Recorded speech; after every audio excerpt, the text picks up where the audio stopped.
9절에 유두고라는 청년이 이렇게 등장하는데요. 이 말씀 그대로 말씀의 제목을 유두고라 하는 청년이 이렇게 지었습니다. 유두고라 하는 청년이 성경에 한번 등장하고 딱 여기 이 이야기에 등장하고 그 이후에는 어떻게 되었는지 잘 모릅니다. 그러나 하나님께서 이렇게 찰나의 순간에 등장하게 하신 이 인물을 통해서 이때나 지금이나 영원토록 동일하신 하나님께서 그때나 지금이나 그때 그 사람들에게나 오늘 우리들에게나 하시는 말씀이 무엇인지 함께 나누어 보기를 소망합니다. 바울 사도가 전도 여행을 다니는데 참 많은 여정 길이 있었습니다. 그 길 중에서도 어느 것 하나 쉬운 것 없었고 다 가시밭길이었습니다. 편안할 날이 많지 않았습니다. 죽음의 위협 속에서 살았습니다. 그리고 눈에 바로 보이는 박해와 반대, 압박 이런 것들과 대치했고 그리고 본인 스스로에게도 많은 육체적인 그리고 영적인 그리고 심적인 이 문제들, 연약함이 있어서 이 사람 바울이 가는 길은 쉽지 않았습니다. 그럼에도 바울 사도에게 하나님께서 함께 갈 수 있는 전도팀, 동역자들을 붙여주셔서 그가 가는 길이 외롭지 않게 하셨고 혹시 외로울만 하면은 주님께서 딱 나타나셔가지고 걱정 마라 초자연적으로 신비하게 위로해 주시기도 하셨습니다. 근데 이 바울 사도가 가는 모든 길이 바울 사도가 원해서 가는 길은 아니었습니다. 거의. 바울 사도가 나는 오른쪽으로 가야지 그랬더니 왼쪽으로 가라 하시거나 난 저기로 가야지 그랬는데 아직까지 마라 하시거나 나는 갈 생각이 없었는데 와라 해가지고 가거나 그래서 바울 사도가 본인이 뜻하는 대로는 가지 못하고 원하지 않는 곳으로 다닌 적이 참 많습니다. 단 한 번 선택할 일이 있었다 그러면 이제 예루살렘으로 올라가느냐 마느냐. 올라가면 넌 이제 죽는다라는 것을 성령께서 말씀하셨을 때 나는 죽어도 주 예수께 받은 사명과 나의 달려갈 길을 다 달려가는데 내 목숨을 조금도 아까워하지 않겠노라 하고 한 번 그때 선택한 이후로는 그 이후에는 바울 사도는 거의 본인의 의지와 상관없이 이리저리 쫓기고 쫓아다니며 살았습니다. 우리의 인생 길은 그보단 좀 나을 것 같습니다. 그래도 어느 정도 내가 어떤 대학교를 가야겠다, 어떤 직장을 가야겠다라고 하면 우리 중에는 그래도 어느 정도 다 이루시는 분들이 계시고 또 나는 어떤 사람하고 결혼해야겠다, 나는 아이를 몇 명 낳아야겠다 어느 정도 이제 마음 먹으면은 됩니다. 근데 바울 사도는 그가 사는 일생 동안에 본인이 원하는 대로 되는 건 예루살렘으로 이제 죽으러 올라가는 거, 고난길 선택하는 그거 말고는 거의 없었던 것 같아요. 그 사람의 길에 비하면 우리들의 길은 좀 평탄한 길을 갖고 그래도 꽃길인 것 같지 않으세요? 원하는 대로 되는 게 있긴 있다는 것, 그게 좀 위로가 되지 않을까 싶습니다. 그럼에도 불구하고 우리는 하나님 앞에 서면 왜 이리 작아지는지, 주님 왜 이렇게 안 됩니까? 왜 그렇습니까? 왜를 참 많이 해요. 내 뜻대로 안 되는 게 당연하다는 걸 인정하는 게 우리가 기도하면서 하는 씨름과 같은 것 같습니다. 기도할수록 내 뜻대로 안 되는 걸 점점 깨달아 가는 거죠. 그리고 득도를 하게 되면 이제 어디를 가든지 겁낼 것 없네, 예수와 함께 가려네 하는 그런 마음이 되는 것 같습니다. 그런 득도를 하기 전까지는 기도를 해도 평안하지 않은 것 같아요. 하나님 왜 안 들어주십니까? 왜 안 됩니까? 저는 이 길로 가고 싶은데 왜 안 됩니까? 하는 그러한 마음이 드는 것이 오늘날 우리들의 모습입니다. 바울이 원하지 않게 떠밀려서 유두고가 있는 지역에 도착했습니다. 그리고 그가 여기에 오래 머물고 싶었든지 아니든지 그는 하루밖에 있지 못했던 것 같아요. 읽어보니까 바울 사도가 여기 와서 전도를 하는데, 설교를 하는데 언제 여길 또 와가지고 다시 설교할지 기약이 없잖아요. 그래서 이 모여있는 귀한 사람들에게 말씀을 전하는 것이 이때뿐이겠구나 하는 그러한 간절한 마음으로 설교를 했습니다. 그리고 그가 그렇게 할 수 있었던 이유는 여기서 모여서 듣는 사람들 또한 이때밖에 없다 하는 마음으로 들었기 때문에 그게 가능했습니다. 오늘날 여기 모이신 여러분들 9시 이후에는 다 집에 가실 것을 생각하고 오셨잖아요. 근데 제가 여기서 마음 먹고 갑자기 성령께서 삐를 주셔가지고 한 10시간은 해야겠다 하고 막 계속 줄줄이 창세기부터 요한계시록까지 간다 그러면 여러분들의 표정에서 나타날 겁니다. 난 가야 된다. 나는 가야 된다. 그러면 어떻게 해요? 못하는 겁니다.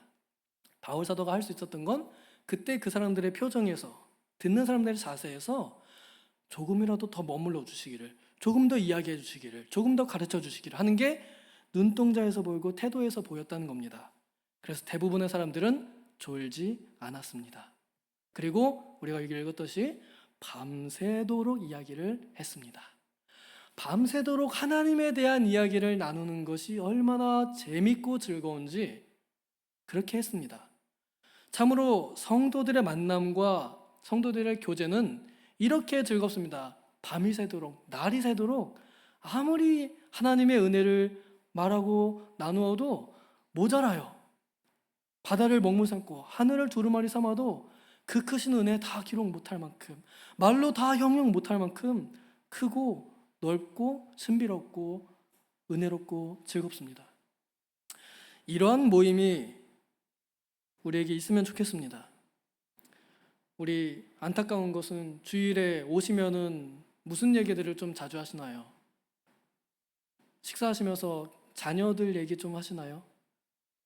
아니면 남편 얘기나 아내 이야기나 아니면 직장에서 있었던 이야기나 예수의 은혜를 식사하시면서 나누는 경우, 혹은 오전에 담임 목사님께서 선포하신 생명의 생수에 대해서 다시 한번 상고하면서 오늘 오전에 말씀 너무 좋았어.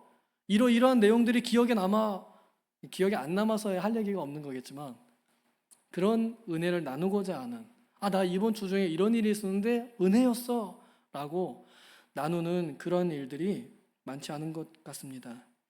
그래서 아예 그런 시간을 주면 참 좋을 것 같다는 생각이 들어요. 바울 사도가 모여서 이 이야기를 함께 나누던 사람들의 연령대가 어떻게 되었을까? 우리가 이 본문을 가지고 좀 추측을 해보자 그러면 젊은이들로부터 나이 든 사람들까지라고 봐도 괜찮을 것 같습니다. 보통은 이제 나이 든 사람들이 좀 많아 보일 것 같습니다. 그 다음에 젊은이들도 꽤 있었던 것 같습니다. 왜냐하면 여기에 등장하는 사람들이 그런 사람들의 연령대거든요. 청년, 유두고가 나오고 그 다음에 그냥 사람들이 나옵니다. 이 사람들은 성인을 말합니다. 그러니까 청년으로부터 어른들의 이르기까지 장년부가 모여서 뭐 한 거예요? 같이 하나님에 대한 이야기를 하고 설교 말씀을 주구장창 들은 겁니다. 등불이 많이 켜져 있어서 우리 교회도 지금 요 간접 조명 켜면은 얼마나 이뻐요. 기도할 만 난단 말이죠. 그런 예쁜 이 조명 딱 켜놓고 막 풀벌레 소리 울고 그러는 가운데에 바울 사도가 설교를 막 이렇게 하고 있는 사람들이 참 천사의 목소리다, 천사의 말이다 하는 그런 말을 막 듣고 있는데, 그 중에 한 청년, 오늘 등장한 유두고라고 하는 이 청년이 창문에 걸터 앉아서 듣다가 졸다가 어떻게 됐냐면 3층에서 떨어졌습니다. 우리 여기 2층 다락에서 저 주차장까지 높이보다 조금 더 높을 수도 있습니다. 우리 교회 기준으로 3층 하면 그 정도 되잖아요. 그러니까 저 높이쯤에 이제 앉아가지고 청년이 높잖아요. 근데 그 어디에 앉았다 그랬어요? 창문에 걸터 앉았다는 겁니다. 이게 청년이니까 가능한 일이죠. 우리 할머니 우리 그 할머님들, 어머님들 창틀에 걸터 앉아서 3층 높이에서 하나님 말씀 듣고 싶으신가요? 어떻게든 앞자리에 빨리 가서 앉으려고 하는데 유두고가 그 자리를 걸터 앉았습니다. 무슨 자신감이었을까? 바로 이것이 청년의 자신감입니다. 청년, 눈에 뵈는 게 없죠. 모든 걸 할 수 있는 것 같아요. 힘이 있습니다. 자신감이 있습니다. 그래서 무슨 마음으로 앉았겠느냐면 나는 안 떨어져. 나는 안 줄 거야 하는 자신감으로 창문에 걸터 앉았을 겁니다. 저만 그런가요? 저라면 그랬을 것 같아요. 창문에 걸터 앉을 때 나는 떨어질 거야 라고 앉는 사람이 누가 있겠어요. 그렇죠? 그리고 그 자리가 또 보기는 좋을 겁니다. 이게 촛불 조명으로 탁 은은하게 켜놓고 사람들 다 앉아있고 자기가 볼 때는 이 자리가 너무 좋은 거예요. 뷰가. 그러니까 목숨 걸고 그 자리에 가서 앉은 거죠. 좋은 자세인가요? 안 좋은 자세인가요? 생각할 때 어떠신가요? 답은 사람들이 생각하기에 나름이겠지만 저는 참 좋은 마음이었다고 생각합니다. 일단 젊은이가 그 밤을 새기까지 각오하고, 이 말씀이 언제 끝날지 모르거든요. 그러니까 바울 사도 부흥 집회 이런 언제 끝날지 모름, 시간이 딱 시작 시간이 있는데 끝날 시간 안 써 있는 거예요. 언제 끝날지 모르는 그 부흥 집회에 잠이 많은 청년이 거기에 온다는 거, 그건 정말 쉬운 일은 아닌 것 같습니다. 그리고 대단한 일이지요. 거기에 온다는 것 자체가 대단한 것 같습니다. 좋은 마음인 것 같습니다. 그런데 바울 사도의 능력이 더 셌습니다. 청년의 객기를 이겼습니다. 유두고가 생각하기를 뭐 설마 2시간 넘겠어 이랬는데 뭐가 간 거예요? 3시간도 가고 4시간도 가고 5시간도 가고 그런 겁니다. 유두고가 생각했던 견적보다 더 설교의 길이가 길게 나온 거죠. 그러니 이제 이 유두고는 그 젊음의 연약함에 패배하게 됩니다. 그래서 3층 창문에 걸터 앉아 있다가 졸게 되었습니다. 조는 것은 정말 위험한 일이지요.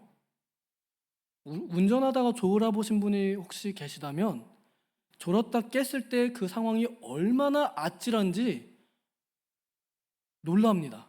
저는 많이 졸아봐서 정말 놀랍니다. 근데 신기한 건 또 좁니다. 그리고 또 깹니다. 그리고 무사히 도착합니다. 저는 그래서 운전하고 나면 하나님께서 보호해 주셨다, 살아계신다, 이거를 인정하지 않을 수가 없어요. 지금은 안 좁니다만 옛날에는 정말 많이 졸았습니다. 하나님께서 살려주셔서 졸았지만 살았어요. 3층 높이에서 졸면은 떨어질 위험이 있을까요? 없을까요? 당연히 있겠죠? 그 떨어지면은 살 확률과 죽을 확률 중에 어느 쪽이 더 높을까요? 죽을 확률은 높겠죠? 근데 그걸 몰라서 졸았을까요? 아니죠. 조는 거는 나도 모르게 옵니다. 저희 옛날 우리 그 훌륭한 교수님 중에 한 분이 그러더라고요. 수업 시간에 교수님 수업이 너무 지루하니까 학생들이 막 졸아요. 그래서 교수님이 인자한 표정으로 머리 희끗하신 노 교수님이 조는 애들 딱 보면서 조는 거는 공자도 어쩔 수 없다 그랬다. 그러면서 조는 거에서 뭘 안 하더라고요. 네, 수업 시간에 조는 건 생명과 직결되지 않으니까 괜찮습니다. 그러나 하나님의 말씀 앞에서 조는 것은 그거는 너무나 위험한 태도이고 행동입니다. 우리 특히 하나님의 말씀 앞에 설교 시작했다, 설교 끝났다 하면은 전원을 껐다 켜는 습관이 드는 경우가 있습니다. 여러분 딱 보시면은 이제 들으시면은 생각나는 누군가가 있죠? 그쵸? 다 있어요. 본인도 알고 사람들도 다 알아요. 근데 어쩔 수 없다고 생각하게 됩니다. 그런데 이것이 하나님께서 왜 졸다가 떨어져 죽은 청년에 대해서 이야기하셨는가? 하나님의 말씀 앞에 조는 것이 얼마나 위험한지를 단적으로 보여주신 것 같습니다. 그래서 저는 예배 시간에 조는 그거 이해는 가지만 본인 스스로가 큰 경각심을 가지면 좋겠다 하는 그런 생각입니다. 이 말씀이 그것을 가르치고 있고 말하고 있다는 것을 받아들이고 기억하면 좋겠습니다. 예배 시간에 조는 것은 생명과 직결됩니다. 예배 시간에 조는 것은 생명과 직결됩니다. 이걸 꼭 들어야 하는 사람들이 이 자리에도 분명히 있고, 저는 그건 뭘 아니겠어요? 저도 피곤하면 졸아요. 마찬가지입니다. 자, 근데 이 유두고가 자기의 생각보다 더 강력했던 하나님의 말씀에 이기지 못하여 떨어져 죽었을 때 바울 사도가 행한 조치를 한번 보면, 바울 사도가 사람들은 웅성웅성 해가지고 막 다 죽었다 이러고 있어요. 그리고 실제 죽은 게 맞습니다. 3층에서 떨어지면은 죽었다는 걸 어떻게 보고 알까요? 그 떨어진 모습 보면 알 거 아니에요. 목이 이렇게 꺾여 있거나 허리가 이렇게 접혀 있거나, 그 다음에 아니면은 머리가 터져가지고 피가 흥건하거나, 그럼 딱 봐도 이거는 죽었다잖아요. 그렇죠? 그런데 사람들은 죽었다 아이고야 이러고 있는데 바울 사도가 어떻게 했습니까? 10절에 내려가서 그 위에 엎드려 그 몸을 안고, 저는 이것을 보면서 청년을 살려내는 어른의 모습을 봅니다. 청년이니까 졸 수 있죠. 청년이니까 실수할 수 있지요. 다칠 수 있고 아플 수 있고 죽을 수 있습니다. 그러나 그를 대하는 어른의 모습, 참으로 믿는 사람의 모습은 이렇습니다. 그 위에 엎드려서 그 몸을 안고. 이 모습이 구약에 수넴 여인의 아들을 살린 엘리사가 먼저 본을 보였습니다. 아들 죽었다 그러니까 엘리사가 가서 하나님께 엄청 기도하면서, 그 죽은, 이미 다 죽은 거 다 알아요. 근데 그 죽은 시체를 그 위에 자신을 포개서 엎드립니다. 여러분, 이것이 어떤 의미냐면, 하나님, 내 목숨이 이 목숨입니다 하는, 내 몸을 이 몸과 같이 여기는 성경의 교훈을 그대로 행동으로 보여준 모습입니다. 그리고 그것을 꼭 끌어안는 사랑의 모습을 보여줬죠. 이미 죽었지만 사랑의 마음으로 끌어안아준 겁니다. 그랬더니 역사는 하나님께서 하셔서 이 청년을 살리셨고, 바울 사도가 선언합니다. 생명이 그에게 있다. 그에게 희망이 있다. 선언합니다. 모든 사람들이 다 죽었다고 했을 때, 희망이 없다 했을 때 하나님께서 바울을 통해서 살리시고 희망을 전하셨습니다. 그렇기에 믿는 사람들에게는 7번 넘어질지라도 8번이 일어날 수 있는 힘이 있고 역사가 있습니다. 그래서 이제 그 유두고가 살아나서 뭐 했을까요? 아프니까 집에 갔을까요? 아프긴 했을까요? 잘 모르겠습니다. 나중에 천국 가서 한번 물어보죠. 하나님께서 살려주셨는데 아픈 상태로 살아났냐, 안 아픈 상태로 살아났냐? 성경을 보면은 어느 정도 알 수 있습니다. 그 다음 11절에 보면은 올라가 떡을 떼어 먹고, 자, 유두고가 떨어져가지고 머리가 터졌다 생각해 봅시다. 피가 어떻게 됐겠어요? 다 묻었겠죠? 죽어서 피투성이 됐다가 다시 살아난 몸으로 거기 있는 사람들하고 같이 떡 먹으면서, 혹시 성찬을 하거나 그러면서 하나님의 은혜를 나누면서 함께 밤을 보냈습니다. 그리고 그와 함께하는 사람들, 12절에 보면 그 청년 때문에 적지 않게는 많이죠. 없을 수 없단 말입니다. 많이 위로를 받았다 합니다. 이것이 청년의 의미이고 청년이 귀한 이유입니다. 청년은 우리의 미래이고 또 우리의 힘입니다. 얼마 전에 우리나라를 떠들썩하게 만든 사건이 있었죠. 지금도 해결되진 않았지만 우리나라에 정말 귀하게 나고 자란 젊은이들이, 그것도 정말 많은 이들이 어떻게든 좀 더 나은 길을 가고자, 좀 더 좋은 길을 선택해보고자, 남들보다 빠른 길을 선택해보고자, 잘 살아보려고, 남들에게 뒤처지지 않으려고, 그래서 알지도 못하는 타지에 갈 마음을 결정하고 갔는데 거기서 어떻게 된 거예요? 여권 뺏기고 감금당하고 혹은 죽기도 하고 그렇게 당했지요. 그런 일에 대해서 우리 어른들과 그리고 우리 교회가 어떻게 바라보고 무엇을 기도해야 할 것인가 한번 생각해 보면 좋겠습니다. 그들이 욕심 부려서 그렇게 됐다? 뭐 욕심 없는 사람이 어디 있을까요? 특별히 이 청년들이 왜 그랬을까 하면 우리 어르신분들이 혹시 이해하기 어렵다 그러면은 한번 이렇게 생각해 볼까요? 부모님들 세대에는요, 열심히 일하면은 부자가 되는 게 자연스러운 과정이었다 생각할 수 있습니다. 혹시 그 중에 쇠치기를 할 수 있는 방법이 있다면 거의 유일하게 복권에 당첨되는 일 말고는 거의 없었던 것 같습니다. 저희 부모님 세대는 그런 것 같아요. 복권 당첨 아니면 내가 쟤네 집을 이길 방법이 없는 것 같은. 그런데 지금은 다릅니다. 지금은 조금만 기회를 잘 잡으면 복권까지는 아니더라도 그보다 비슷하게, 그만큼 비슷하게 남들을 추월할 수 있는 많은 방법들이 세상에 등장했습니다. 그리고 그걸 제일 잘 알고 있는 세대가 바로 청년 세대입니다. 우리 어르신 세대는 코인 어떻게 사고 파시는지 모르시잖아요. 청년들은 조금만 노력하면 금방 하고 압니다. 그러니 저 사람이 갑자기 같이 일하고 있다가 어느 날 갑자기 부자가 돼서 훌렁 떠나가 버린다 그러면은 상대적으로 내가 뒤처진다는 생각이 들까요? 안 들까요? 당연히 들겠죠. 나도 잘 살고 싶은데. 그래서 그렇게 청년의 객기를 부리게 되는 것입니다. 자신감을 부려보는 겁니다. 해외로 넘어간 사람들 자신감을 부려보는 겁니다. 나이가 아직 젊으니까요. 건강이 있으니까요. 간 겁니다.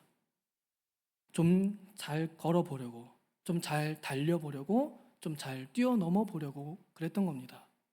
그런데 원하지 않는 범죄에 속아서 그렇게 됐지요. 만약에 내 자식이 그랬다 그러면 여러분 어떻게 하시겠습니까? 내 자식이 가서 돌아왔다 그러면은 뭐라고 호통을 치시겠습니까? 하시겠어요? 아, 이놈의 새끼야. 왜 욕심 부렸어? 그냥 평범히 열심히 일이나 하고 살 것이지. 그러겠어요? 죽지 않은 것만으로도 감사하다. 네가 그대로 돌아온 것만으로도 난 감사하다. 저는 그럴 것 같아요. 여기 이 유두고 죽었다 살아난 것 그것 자체만으로도 사람들에게 적지 않은 위로가 되었습니다. 이 청년이 죽지 않고 이곳에 다시 일어서서 이제 이 사람이 뭘 했겠습니까? 죽은 자를 살리시는 하나님의 능력, 예수 그리스도의 부활의 능력을 본인이 스스로 직접 체험했잖아요. 이제 이 사람은 목사가 되지 않고서는 못 베길 것 같습니다. 목사가 어려면 장로는 안 될 수 없을 것 같습니다. 교회를 한 채는 지어야 할 것 같습니다. 이런 청년이 얼마나 의미 있고 또 얼마나 가치 있으며 얼마나 힘이 있습니까? 그렇기에 저는 하나님 앞에 나오는 졸고 있는 청년이라도 희망이 있다고 생각합니다. 오늘 우리 청년들이 더 많이 오기를 소망하지만 아직 우리 어르신들이 더 많이 오셨습니다. 그러나 저는 여기 오신 여러분들도 마음은 청년이라고 믿어 의심치 않습니다. 아멘이시죠? 저도 아멘입니다. 그러므로 우리가 다 같은 마음, 청년의 마음을 가지고 서로를 바라봐주고 또 육신의 부모의 역할에 있는 또 위치에 있는 분들은 부모의 마음으로 청년들을 보듬어주면 좋겠습니다. 청년을 살리는 교회, 청년으로 인해 위로를 받는 교회, 그 교회가 우리 교회가 되면 좋겠습니다. 우리 도봉동 지역에 죽어가고 있는 청년들이 참 많은 것 같습니다. 그 음침한 구석구석 이런 데 보면 청소년들도 마찬가지고 걔네들이 커서 그런 데 다 가는 거거든요. 사람들한테 좋지 않은 시선으로 보이는 그들이 이곳에 와서 살아나서 하나님의 능력을 맛보고 하나님의 사람이 되면 좋겠습니다. 그러기 위해선 우리가 먼저 본을 보여야 되고 청년의 믿음을 내가 먼저 보여야 할 것이고 그 다음에 지금 있는 청년들을 귀하게 여겨 주어야 할 것입니다. 지금 있는 청년들에게 우리의 정권을 이양해 주지 않으면 그러면은 다른 청년들이 왔을 때 그들이 설 자리가 없습니다. 그들이 설 자리를 만들어주고 그들이 왔을 때 마음껏 신앙생활할 수 있게 이젠 우리의 뒤를 내어줘야 한다는 것도 우리는 생각해 봐야 할 것입니다. 빨리 끝내고 싶었는데 설명하다 보니까 또 오늘도 시간이 많이 갔습니다. 중요한 것은 청년들이 실수하는 것에 대해서 나무라지 않고 바울과 같이 피만 안 흘렸다 뿐이죠. 마음이 무너진 청년들은요, 피 흘린 것보다 더 아프거든요. 그러한 청년들을 포근하게 마음으로 몸으로 덮어줄 수 있고 안아줄 수 있는 그러한 어른들이 우리 교회에 많기를, 그리고 적어도 최소한 여기에 모인 모든 어른들은 다 그러한 모습으로 청년들을 대해주기를, 그래서 서로가 서로를 보면서 위로와 힘을 얻는 기도회, 그리고 우리 교회 되기를 소망합니다. 기도하겠습니다. 하나님 아버지, 어려운 사건을 당해서 온 국민이 또 어른들과 청년들이 슬픔 가운데 빠져 있습니다. 아버지, 우리 교회와 또 신앙의 부모들이 그들을 위하여 애처로운 눈빛으로 그리고 따스한 품으로 바라보고 안아줄 수 있게 하여 주시옵소서. 그리하여 하나님께서 살리시는 역사가 우리의 품을 통하여 그리고 우리 교회를 통하여 일어나게 하여 주시옵소서. 우리 도봉장로교회 청년들이 힘을 얻고 청년들이 일어나고 청년들을 통하여 위로를 받는 힘을 얻는 소망 있는 교회가, 생명력 있는 교회가 되게 하여 주시옵소서. 감사드리며 예수님의 이름으로 기도하옵나이다. 아멘.